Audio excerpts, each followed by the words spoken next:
Guys, ayan, nagluto po ako ng lugaw.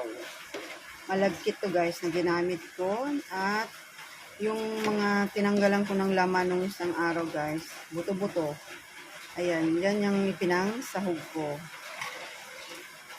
Ayan. Mga buto-buto lang yan guys, na may konting laman.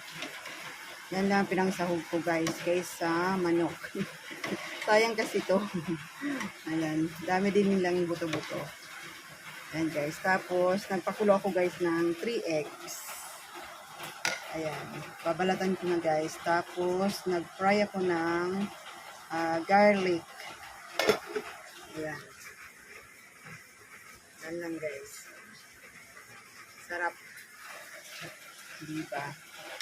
Ayan, di may pang almusal na. Ayan guys, tapos guys, ang lakas ng ulan.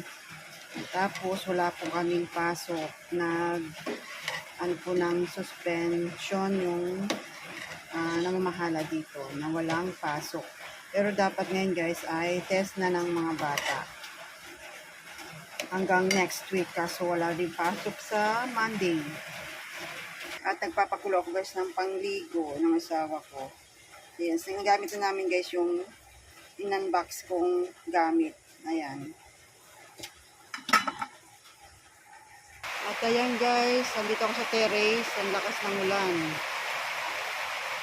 Ayan, may hangin din. Ayan guys.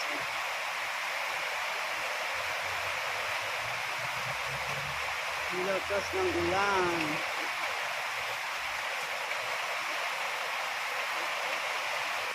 Ayan, lakas ng ulan. Tapos tulog pa yung mga dalawa kong anak.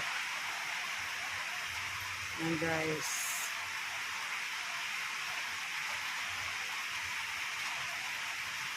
Kagabi pa guys, nag-declare na walang pasok. Kaya, ayan, dito lang kami sa bahay.